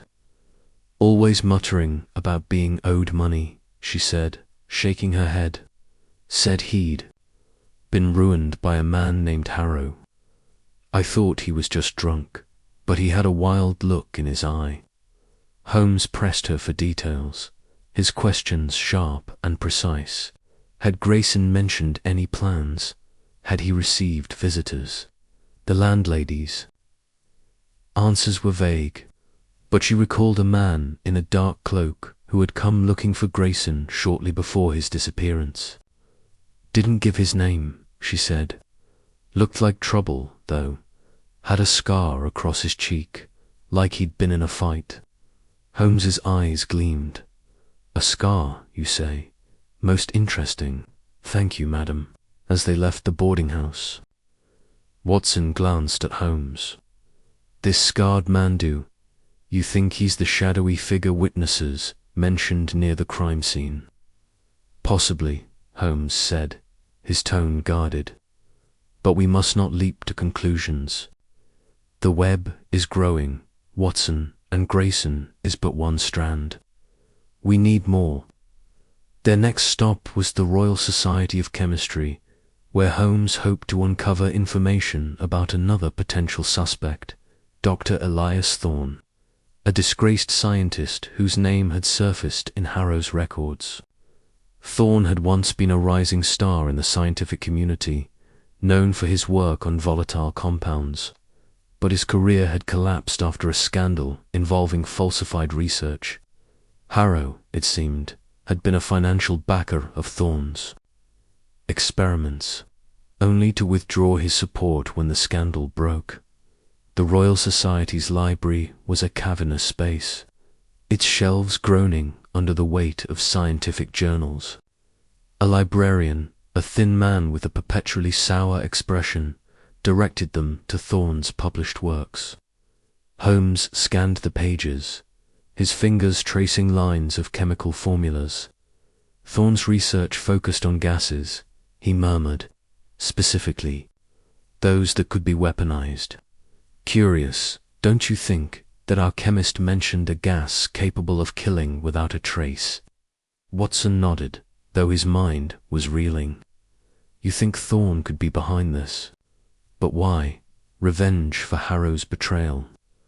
Revenge is a powerful motive, Holmes said, closing the journal with a snap. But we must also consider opportunity. Thorne's knowledge of gases aligns with our murder method. We must find him and determine his whereabouts on the night of Harrow's death. Tracking down Elias Thorne proved more difficult than expected. His last known address was a rented room in Bloomsbury, but the landlord claimed he hadn't seen Thorne in weeks. Kept to himself, the man said, scratching his chin. Always tinkering with bottles and burners. Smelled awful, it did. Said he was working on something to change the world. Holmes's interest piqued at this. Did he have visitors? Anyone unusual? The landlord shrugged. Just one fellow, a week or so before he left. Wore a cloak, had a scar on his face, didn't stay long. Watson exchanged a glance with Holmes. The scarred man again. The threads of the web were beginning to converge, but the center remained elusive.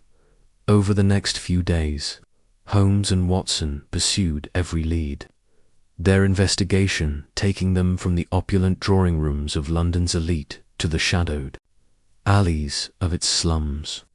They uncovered more about Harrow's life, a man of ruthless ambition who had built his fortune on the backs of others. His business dealings were riddled with disputes, from cheated partners like Grayson to disgruntled employees, who claimed he'd swindled them out of wages, yet none seemed to have the means or opportunity to commit the locked room murder. Holmes, however, was undeterred. He spent hours poring over the letters, the chemist's confession, and the sparse clues from the crime scene. One evening, as the fog thickened outside their Baker Street rooms, he paced the floor, his pipe sending curls of smoke into the air. The motive, Watson, he said suddenly. It's not just revenge or greed. There's something personal here, something that drives our killer to toy with us. The matchstick, the locked room, it's all a performance. Watson looked up from his tea. A performance? You mean the killer wants to prove something? Precisely, Holmes said, stopping to face him. "This is no ordinary criminal. They are intelligent, methodical, and deeply invested in outwitting us. The murder is not the end, but a means, a challenge to me, personally." Watson frowned. But who would go to such lengths? Grayson Thorne, the scarred man. Chapter 8. The second riddle. The gaslight flickered in the sitting room of 2-1B Baker Street, casting long shadows across the cluttered desk where Sherlock Holmes sat, his keen eyes fixed on a single sheet of paper. The letter, delivered that morning by a breathless messenger boy, lay open before him, its cryptic words scrawled in an elegant, unfamiliar hand. Watson, standing by the fireplace, watched his friend with a mixture of curiosity and concern. The air was thick with the scent of tobacco and the faint temps of chemicals from Holmes's latest experiment, abandoned in the corner. "It's another riddle, Watson," Holmes said, his voice low and deliberate, as if weighing each syllable. "The audacity of it is remarkable. Our adversary is not content with one crime, they now promise another." Watson crossed the room, peering over Holmes' shoulder at the letter. The words were precise, almost poetic, yet their meaning was elusive. "When the clock strikes 9, where the elite convene, a life will fade beneath the chandeliers. Sheen seek the heart of revelry, where secrets are kept, for they're my handiwork. Will next be wept." "It's a threat," Watson said, his brow furrowing. "A gala, perhaps, somewhere public, where the wealthy gather." Holmes nodded, his fingers steepled beneath his chin. "Precisely. The reference to elite and chandeliers sheen suggests a grand event, likely tonight. The clock striking 9 narrows our window. We must identify the location, and act swiftly." Watson glanced at the mantelpiece clock. It was already past 4 in the afternoon. "But where, Holmes? London is awash with such events. Balls, banquets, charity, galas. How do we choose?" Holmes's eyes gleamed with that peculiar intensity that surfaced when a challenge fully engaged him. "The riddle is not without clues, Watson. The heart of revelry implies a place renowned for its opulence, a venue synonymous with high society, and secrets are kept suggests a setting where discretion is paramount, perhaps a private club or a diplomatic affair. I have a suspicion, but we must consult the day's papers to confirm." He rose abruptly, striding to the pile of newspapers stacked haphazardly on a side table. Watson followed, accustomed to Holmes's sudden bursts of action. The detective rifled through the pages, muttering to himself, until he paused at a notice in the Times. "Here," he said, tapping the page. "The Grand Diplomatic Gala at Claridge's Hotel, hosted by the Foreign Office. It begins at 7 this evening, with a speech scheduled for 9. The guest list includes ambassadors, dignitaries, and London's elite. This must be the place." Watson frowned. "But why a gala? The first crime was a locked room murder, carefully concealed. This feels ostentatious." "Exactly," Holmes replied, his tone sharp. "Our adversary thrives on spectacle. The first murder was a test of method, private, controlled experiment. This second act is a performance designed to taunt us. They know we're investigating, Watson. This riddle is a direct challenge to me." Watson felt a chill despite the warmth of the fire. "Then we're walking into a trap." Holmes's lips twitched into a rare, wry smile. "A trap is only dangerous if one is unprepared. Come, Watson, we have preparations to make." By 6 o'clock, Holmes and Watson were in a hansom cab rattling through the fog-draped streets of Mayfair. Holmes had donned a formal evening suit, his sharp features accentuated by the crisp lines of his attire. Watson, similarly dressed, felt out of place in such finery. His service revolver tucked discreetly beneath his coat. "Shouldn't we alert Lestrade?" Watson asked, his voice low to avoid the driver's ears. "If a crime is imminent, Scotland Yard could provide support." Holmes shook his head. "Lestrade's men are too heavy-footed for this. A visible police presence would spook our quarry, and we'd lose the chance to catch them in the act. No, Watson, we must rely on our own faculties tonight." The cab pulled up to Claridge's, its grand facade glowing with the warm light of countless lamps. Carriages lined the street, disgorging men in tailcoats and women in glittering gowns. The air buzzed with the hum of anticipation, the gala promising to be one of the season's most exclusive events. Inside, the ballroom was a vision of opulence. Crystal chandeliers cast a golden glow over marble floors, and the walls were adorned with intricate tapestries. Diplomats mingled with aristocrats, their laughter mingling with the strains of a string quartet. Waiters glided through the crowd, offering champagne and delicate canapes. Holmes scanned the room with predatory focus, his eyes darting from face to face. "Stay alert, Watson," he murmured. "Our adversary is here, or their agent is. Look for anyone out of place, someone too still, too observant, or too eager to avoid notice." Watson nodded, his hand brushing the reassuring weight of his revolver. They moved through the crowd, Holmes exchanging polite nods with acquaintances while subtly studying the guests. A portly ambassador laughed too loudly. A young heiress adjusted her gloves nervously. A waiter lingered near a pillar, his tray untouched. Watson's senses were on edge, every detail magnified by the weight of the riddles threat. At 8:30, the master valet of ceremonies announced the evening's main event, a speech by Sir Reginald Harrow, a prominent diplomat, known for brokering trade agreements with the continent. The crowd began to gather near a raised platform at the far end of the ballroom, where a podium stood beneath the largest chandelier. Holmes's eyes narrowed. "The chandelier's sheen," he whispered. "This is the moment. Stay close, Watson." They positioned themselves near the platform, blending into the crowd. Sir Reginald, a tall man with a neatly trimmed beard, ascended the podium, his voice carrying over the murmur of the guests. He began speaking about unity and diplomacy, but Holmes paid no attention to the words.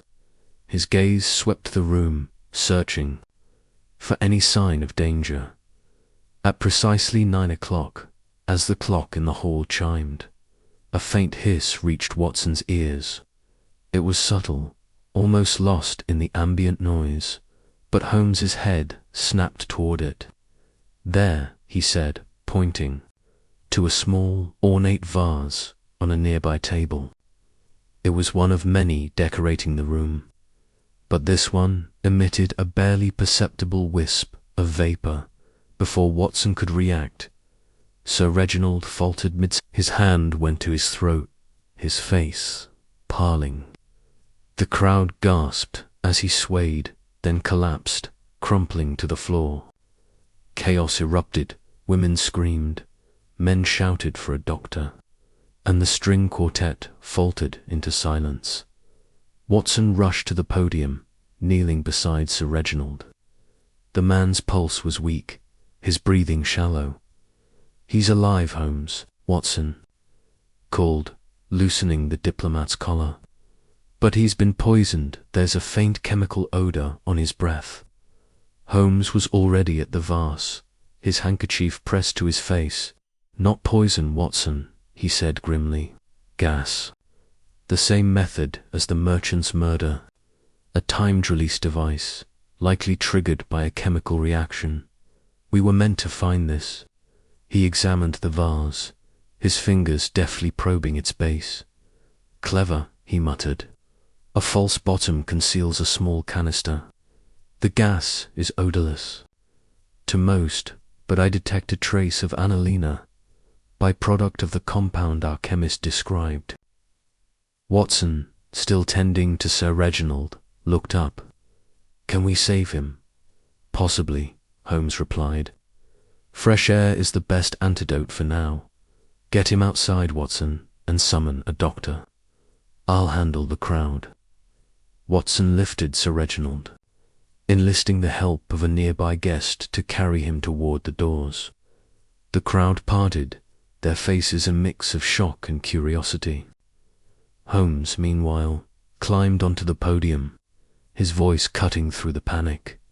"Ladies and gentlemen, remain calm," he said, his tone commanding. "This is a medical emergency, not a cause for alarm. Please stay where you are and allow the staff to assist." The lie was calculated, designed to prevent a stampede while giving Holmes time to investigate. He returned to the vase, wrapping it carefully in his handkerchief and tucking it into his coat. His eyes scanned the room again, searching for the one person who would not be reacting like the others. There a man in a waiter's uniform, slipping toward a side exit. His movements were too deliberate, his posture too tense. Holmes moved swiftly, weaving through the crowd with the grace of a panther. The man glanced back, his eyes meeting Holmes's for a fleeting moment before he broke into a run. "Watson!" Holmes shouted, trusting his friend to hear him. The exit cut him off. Watson, having handed Sir Reginald to a group of porters, spun toward the side door. He reached it just as the waiter burst through, colliding with Watson's solid frame. The man struggled, but Watson's military training prevailed. He pinned the waiter to the ground, twisting his arm to prevent escape. Holmes caught up, his expression grim. "Well done, Watson. Let's see who we have here." The waiter, a wiry man with sharp features, glared up at them. "You've got nothing on me," he spat. "I'm just a server." Holmes crouched beside him, his eyes cold. "A server who knows precisely when to flee a room filling with invisible gas. Tell me, who hired you, and where is the next device?" The man's defiance faltered, but he clamped his mouth shut. Holmes sighed, standing. "No matter.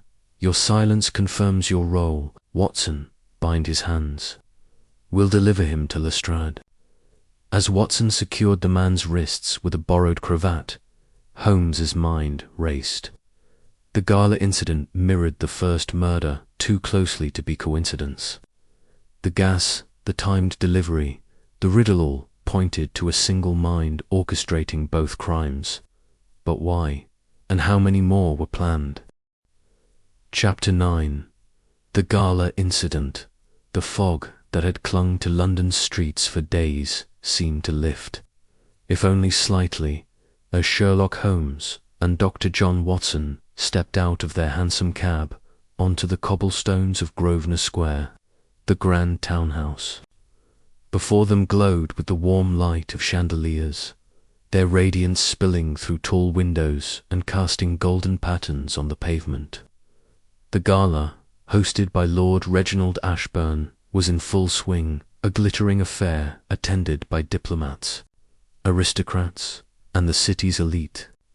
Carriages lined the square, their horses stamping impatiently in the chill night air, while liveried footmen ushered guests through the imposing front doors.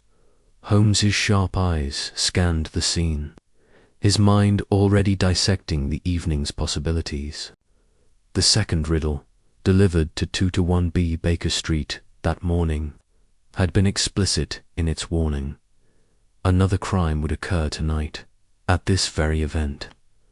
The cryptic note, written in the same meticulous hand as the first, had taunted Holmes with its vague clues as phrases like the breath of death and a stage for the mighty pointing unmistakably to the gala. The detective's lean frame was taut with focus, his long fingers twitching as if itching to unravel the puzzle before it claimed another victim. Watson, ever the steadfast companion, adjusted his tie and glanced at Holmes. "You're certain this is the place?" he asked, his voice low but steady. The weight of his revolver, tucked discreetly beneath his evening coat, was a small comfort against the unknown threat they faced. Holmes's lips quirked into a faint, humorless smile. "The riddle leaves little room for doubt, Watson. A stage for the mighty could only refer to Ashburn's gala, where half the diplomatic corps of Europe is gathered, and the breath of death that I suspect ties to our chemists. Gas, we must be vigilant." They joined the stream of guests ascending the marble steps, their invitations scrutinized by a stern-faced butler. Inside, the townhouse was a vision of opulence. Crystal chandeliers hung from gilded ceilings, their light refracting off polished mahogany and silk draperies. The air was thick with the scents of perfume, cigar smoke, and the faint sweetness of champagne. A string quartet played a lilting waltz, and the murmur of conversation rose and fell like a tide. Yet beneath the elegance, there was an undercurrent of tension, at least for Holmes and Watson. Holmes moved through the crowd with the grace of a predator, his eyes darting from face to face, cataloguing details, a nervous glance, a grip on a champagne flute, a bead of sweat on a diplomat's brow. Watson followed, his own observations less acute but no less diligent. He noted the layout of the room, the grand staircase leading to a balcony, the open French doors to a garden terrace, the clusters of guests forming natural barriers. If a crime was to occur, the chaos of the gala provided ample cover. "Do you see anything amiss?" Watson murmured, keeping pace with Holmes's purposeful stride. "Not yet," Holmes replied, his voice a low hum. "But the method of the first murder suggests something subtle. No knives, no bullets only, a silent killer. We must watch for the unexpected." They positioned themselves near the center of the ballroom, where Lord Ashburn, a portly man with a florid face, was holding court. His booming laugh cut through the music as he regaled a group of foreign dignitaries with a story about his latest hunting expedition. Among them was Herr Friedrich von Kessler, a Prussian diplomat whose name had surfaced in Holmes's inquiries about the first victim's business dealings. Von Kessler's presence here was no coincidence, Holmes thought, though whether he was a target or a suspect remained unclear.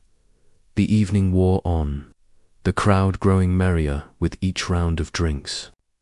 Holmes, however, remained sober, his senses honed to a razor's edge. He declined a passing tray of canapes, his attention fixed on the room's periphery.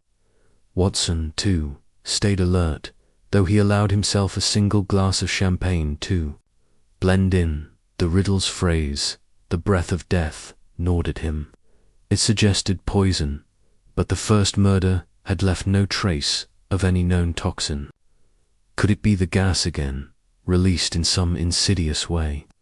At precisely 9:30, a ripple of excitement passed through the crowd. The string quartet paused, and Lord Ashburn climbed onto a small dais to address his guests. His speech was to be the evening's centerpiece, a toast to international cooperation, or so the invitation had promised. Holmes's eyes narrowed as Ashburn raised his glass, the crowd falling silent. "Ladies and gentlemen," Ashburn began, his voice carrying over the room, "we gather tonight not merely to revel, but to forge bonds that will shape the future of our nations." He stopped abruptly, his face contorting. A collective gasp rose from the crowd as Ashburn clutched at his throat, his glass slipping from his hand and shattering on the floor. His knees buckled and he collapsed, his heavy frame hitting the dais with a thud. For a moment, the room was frozen in shock. The only sound, the faint clink of crystal as a guest set down their drink. Watson sprang forward, his medical instincts overriding his caution. He knelt beside Ashburn, checking for a pulse. "He's alive," Watson called out, his voice steady despite the chaos erupting around them, but he's struggling to breathe. "Someone fetch a doctor." Holmes was already moving, his mind racing through possibilities. He crouched beside Watson, his eyes scanning Ashburn's face for clues. The man's lips were tinged blue, his eyes wide with panic, but there were no obvious signs of poisoning, no froth at the mouth, no burns or discoloration. Then, faintly, Holmes caught it, a sharp chemical odor, almost imperceptible, lingering in the air around Ashburn's crumpled form. "The gas," Holmes muttered, his voice barely audible. "It's here." Watson looked up, his brow furrowed. "Gas, in a room this size? How?" Holmes didn't answer immediately. He rose, his gaze sweeping the room. Guests were pressing forward, some shouting for help, others retreating in fear.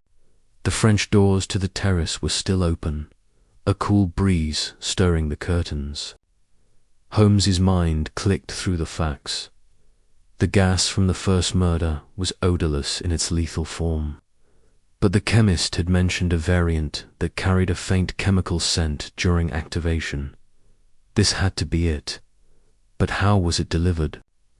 And where was the source? "Watson, stay with him," Holmes instructed, already striding toward the terrace. "Keep the crowd back and ensure he gets air. I need to find the device." Watson nodded, though his expression was grim. He began, barking orders, clearing space around Ashburn and loosening the man's collar.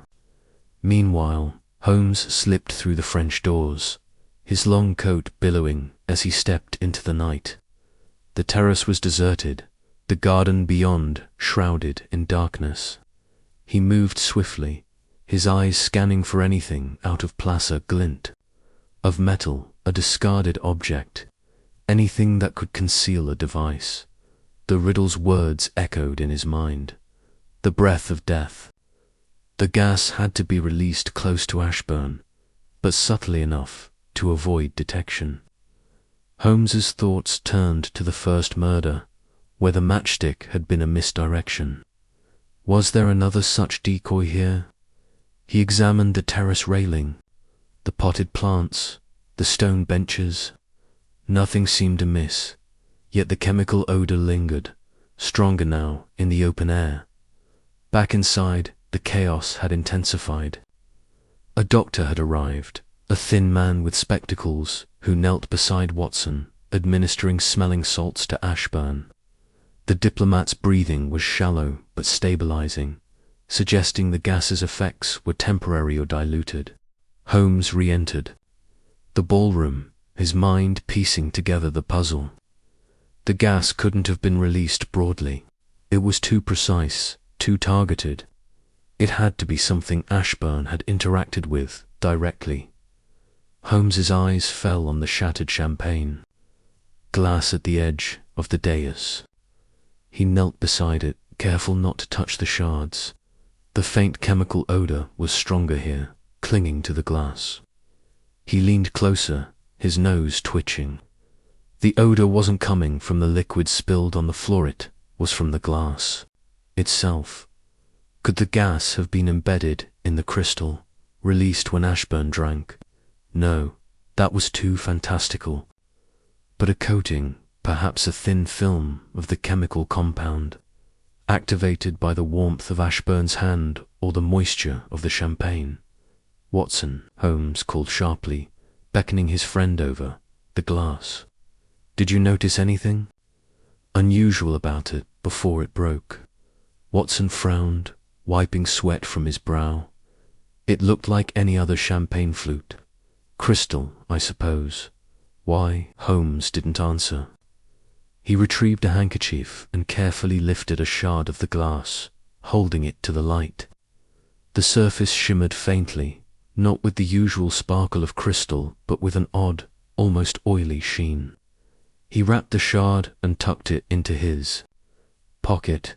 "We need to get this to my laboratory," he said, "and we need to find who served Ashburn that drink." The butler, flustered but cooperative, confirmed that the glasses had been laid out on trays by the catering staff, all hired for the evening. Holmes demanded to speak with them, and soon a nervous young footman was brought forward. The boy, no older than 20, stammered as he explained that he'd served Ashburn's table but hadn't noticed anything unusual about the glasses. "They all came from the same tray, sir," he insisted. "I swear it." Holmes's eyes narrowed. "And who prepared the trays?" The footman hesitated. "The head caterer, Mr. Grayson. He's in the kitchen now, overseeing the desserts." Chapter 10. The masterminds gained. The fog clung to London's streets like a conspirator, muffling the clatter of hooves and the distant cries of newsboys. Inside 221B Baker Street, the air was thick with the scent of tobacco and the faint crackle of the fire. Sherlock Holmes sat in his armchair, his long fingers steepled beneath his chin, his eyes fixed on the latest riddle that lay open on the table before him. The paper was creased, its edges curling slightly from the damp air, but the words were sharp and deliberate, penned in a hand that seemed to mock with every flourish. Watson, standing by the window, glanced back at his friend. "Holmes, this is madness. Another riddle, and now a gala at Lord Ashburn's estate. If this fiend is as clever as you say, how can we possibly stop them in time?" Holmes's lips twitched into a faint smile, though his eyes remained cold. "Madness, Watson, is precisely what our adversary craves. They believe their intellect is unmatched, that their game is flawless, but every game has rules, and every player makes a mistake. This riddle," he tapped the paper lightly, "is their first misstep." The riddle was as cryptic as the first, its lines weaving a taunt into a puzzle, in halls of gold where shadows dance. "A breath of death shall break the trance. Beneath the chandelier's gleaming light, the second falls before the night. Find the spark that none can see, or London mourns at 3:30. "It's a challenge," Holmes said, his voice low but resolute. "The gala at Ashburn's estate is tonight, and the reference to 3:30 suggests a precise moment of action. The spark that none can see is our key likely. Another reference to their method, this invisible gas that kills without trace." Watson frowned, pacing the room. "But how do they deliver it? The merchant's murder was in a locked room, and now a crowded gala. Surely they can't gas an entire ballroom without being noticed." "Precisely why we must be there, Watson. The method is ingenious, but not infallible. The chemist's confession gave us the formula. Now we need the mechanism. I suspect a device small, discreet, and timed to release its deadly payload. We have until 3:30 to find it." Holmes rose, his movements swift and purposeful. He donned his overcoat and scarf, his eyes alight with the thrill of the chase. "Come, Watson, we have a gala to attend, and a mastermind to outwit." The Ashburn estate loomed on the outskirts of London, its spires piercing the fog like sentinels. Carriages lined the gravel drive, their lanterns casting feeble glows against the mist.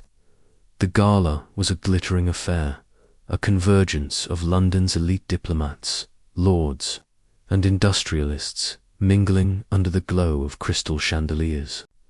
The air buzzed with laughter and the clink of champagne glasses.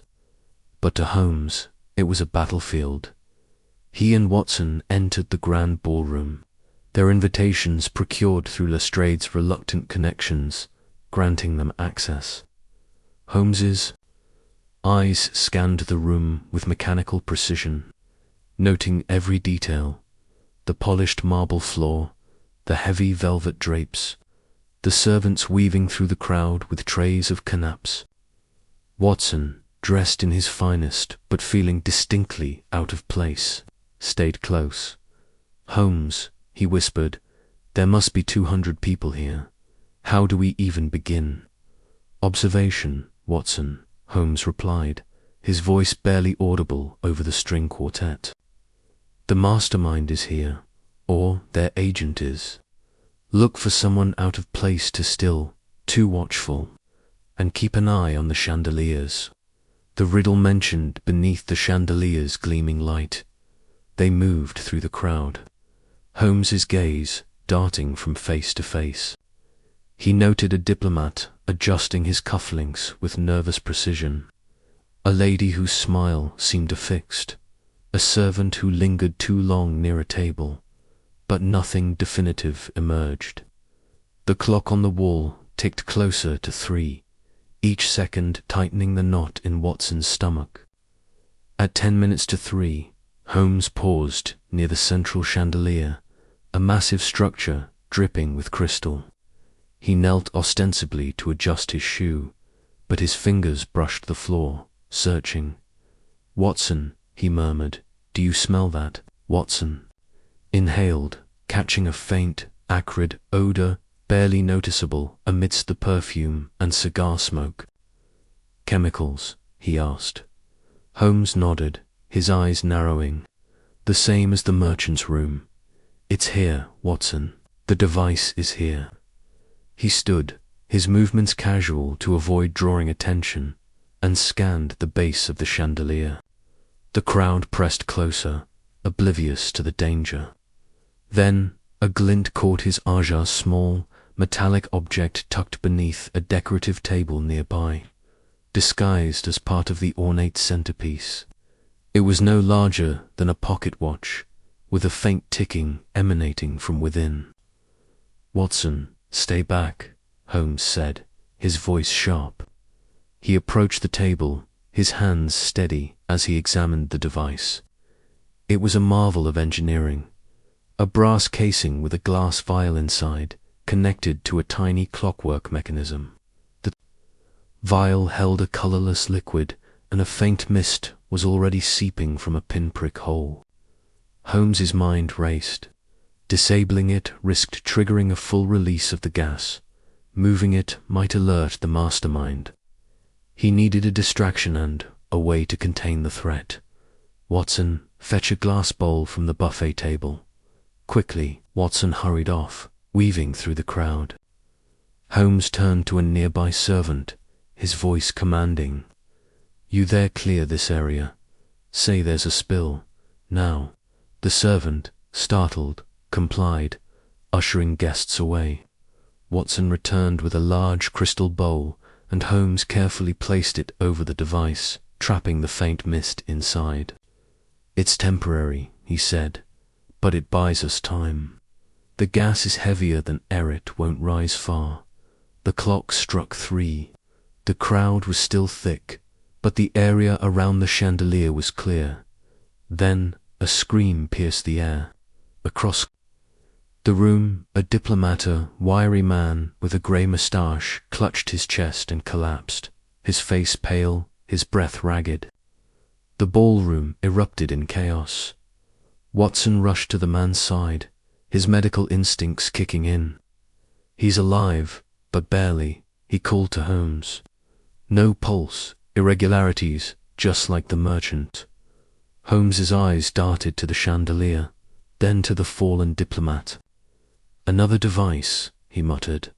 They planned for redundancy. He scanned the room again, his mind filtering out the noise.